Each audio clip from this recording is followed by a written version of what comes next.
Hey friends, welcome back to another recipe of the week with Cooking Rules with Jules. That's me. My name is Julia Pontanis, and I'm here to make your kitchen experience not only easy, delicious, but also really healthy. So notice how I changed those up in order. I'm still trying to figure out which one do we want to do first. Today, it's easy. I have for you a coconut curry chicken thigh that can be done in as little as 25 to 30 minutes with very little prep and cleanup time. But before I get into that, thank you as always for supporting my channel, if I can even talk today, either here on YouTube or on my Instagram page with the same name, Cooking Rules with Jules.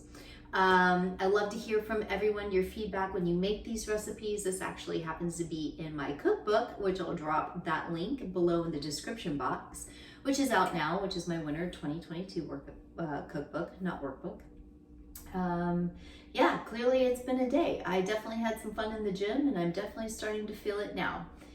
Anyway, getting back to some cooking, less talking. All you're gonna need for this recipe is curry powder. This one right here is an organic by Badia.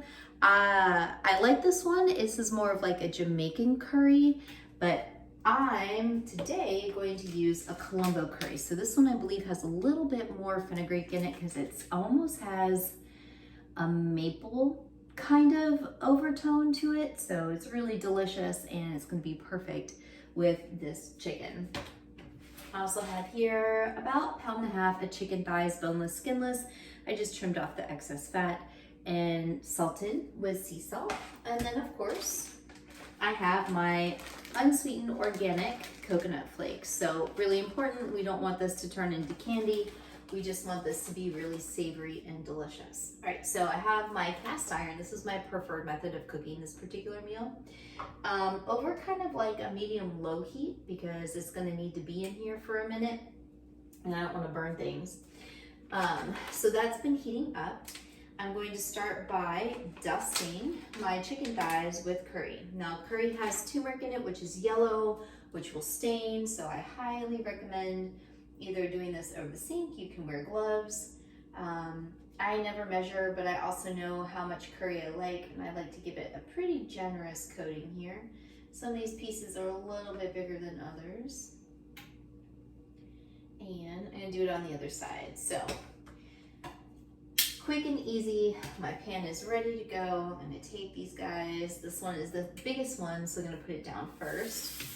Oh yes, good to go. And hear the sizzle, because it's gonna cook first. So I'm gonna get these all into my pan.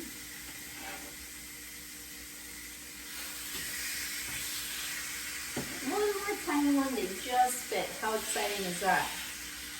All right. Now that I have my chicken going in the pan, I'm gonna go ahead and salt the other side pretty heavily. Again, everybody is their own chef, so if you don't like salt, then don't salt them as much as I do. I happen to think that the salt brings out that dark meat flavor. And then again, I'm gonna go back over with my curry powder, just sprinkling on top. So this time I can be a little bit more generous because obviously I'm shaking it into the pan and not on top of a cutting board.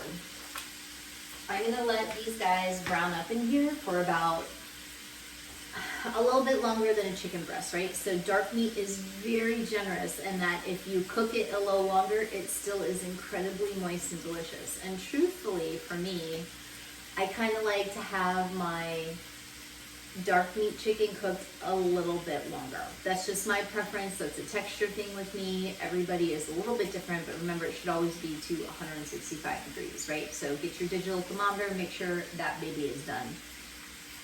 So I'm gonna let these guys go probably about 7 to 10 minutes. Flip them over, and when I do, we'll be right back, and I'll show you what happens next. Okay, it's been about 7 minutes, maybe a little longer, and I just went ahead and flipped my chicken, and it is nice and brown on the one side here. So I'm gonna let it continue to cook and brown on the other, but in the meantime, this is kind of where the magic happens. I'm going to sprinkle very lightly my shredded coconut. The finer the coconut, the better this recipe comes out, by the way. So if you get like a big fat flaked coconut, not so much, but this comes out rather tasty. So I'm just going to literally in the pan, sprinkle it on top,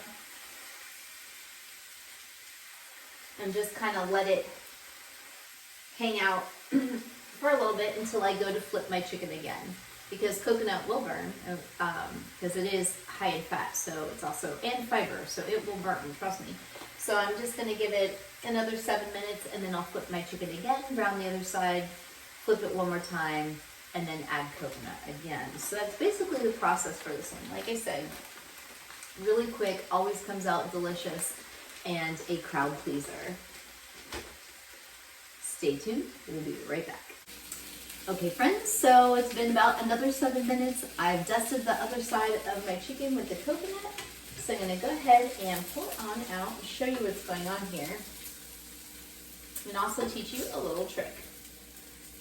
So here is my delicious coconut chicken, and as you can tell, so on the back side here, we're nice and browned up on the coconut, and this side is still just a little bit